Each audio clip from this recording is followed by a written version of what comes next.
Right, I'm going to admit it.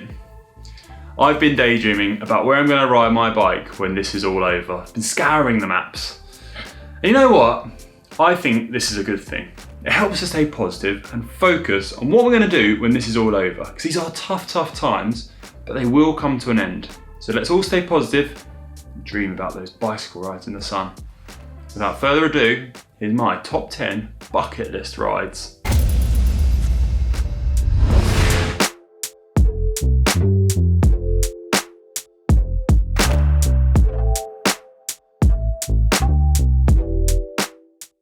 Mallorca, in my opinion, is one of the all-time best places to ride a bike. Has it all really? Sun, sea, a varying terrain, which can mean only one thing: beautiful cycling roads. My favourite was a road called the MA10 on the northwest of the island, which ran between Soler and Andrax.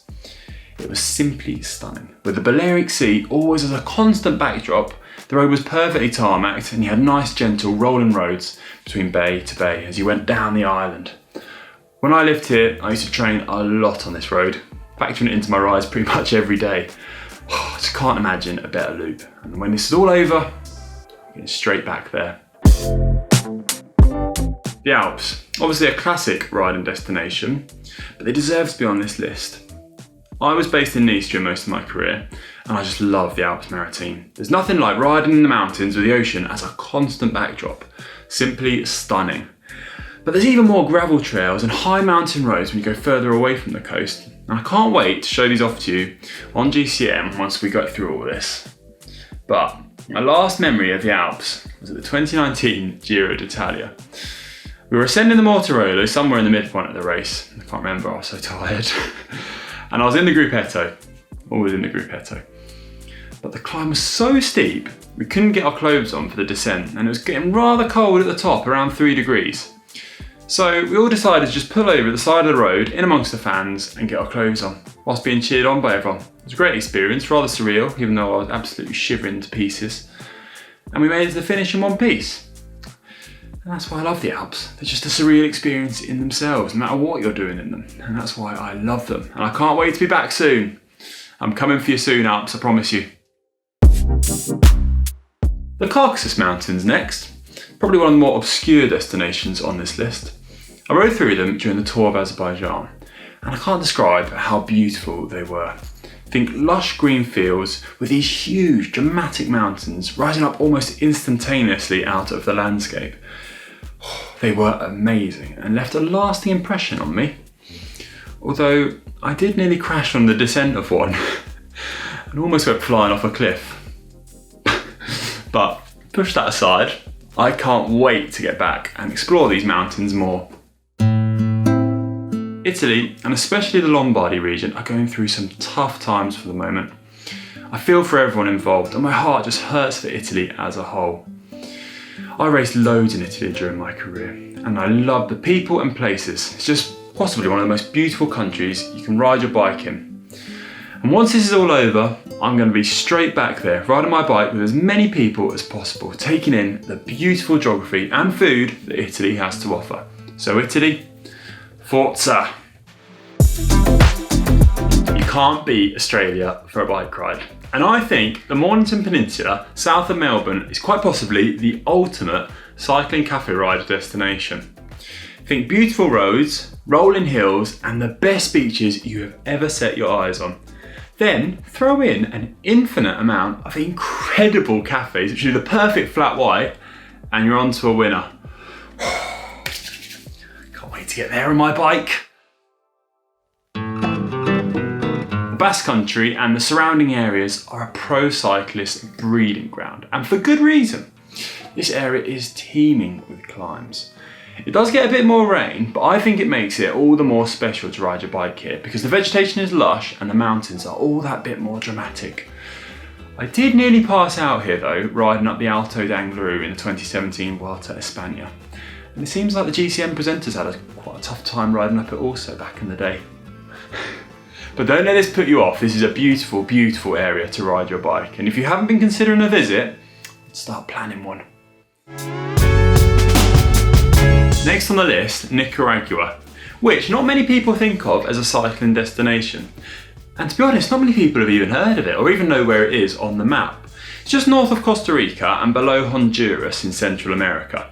And I visited back in 2017 and it was just a magical experience. I love the country so much.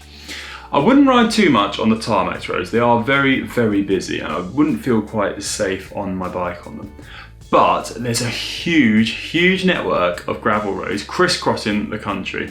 And I'd love to bring my Canyon Grail out there and ride from east to west. So you're going from the Pacific to the Caribbean Sea. I think it would just be one epic trip and I can't wait to get out there and implement it. Oh, it's gonna be the best. So I'm gonna start planning now. I suggest you guys do as well. My good friend Ian Boswell recently made the switch to gravel racing after quite an impressive career on the road. He's now based in Vermont and has always been telling me how good it is for riding, specifically the gravel routes in the area. So when this is all over, I can't wait to take him up on an offer of a trip out to Vermont for some of its most special gravel riding loops. Sounds like a gem of a place to ride a bike and I can't wait to get out there. Vermont, we're coming for you. Finally now, the Atlas Mountains. And I'd like to time this trip with a cheeky little surf mission, as Morocco is famous for its waves. But for us cyclists, it is also a mecca for riding. Get yourself off into the Atlas Mountains and you'll soon find yourself on high altitude mountain roads hairpinning off into the heavens. Get me out there. It was actually the Atlas Mountain Race which first showcased the area to me and started to get me route planning and really inspired me. So, all I can say is, watch this space. With talk of all these far-fetched destinations, I've forgotten my favourite one. The Cumra Mountains, of course. County Waterford, where else? Ireland, best country to ride a bike in the world. Now, I can't ride in those mountains at the moment because we're currently under a lockdown and we can't go further than 2 kilometres from our house. But that's not stopping me dreaming about riding those mountains, and as soon as this lockdown's over, I'll be right back in there on my bicycle. But I think if we all stay home, stay safe during this time and follow the advice of our local authorities, we will get through this thing quicker and we will be back on our bikes in our favourite destinations. Until then, I'm just going to keep dreaming. And I'm going to add it to the bucket list for now. So, those were some of my daydream bucket list destinations. Now I know we're all stuck at home now, but we'll get back out there soon. And I really hope we do. We'll share some of those rides together. But in the meantime, what did I miss off that list? Please let me know in the comments section below. That was my top 10, but what's yours? I'd really love to hear from you. I guess for now, just do a few loops of the garden. Better than nothing, I suppose. Thanks for watching, everyone, and most importantly, stay home, stay safe, and we'll get through this together. Right, come on you, let's do a few circles of the garden.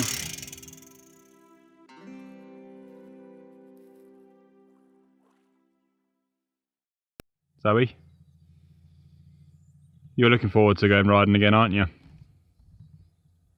You're looking forward to going riding again. Where do you want to go riding? Into the Cumras? Or do you just want to chase rabbits?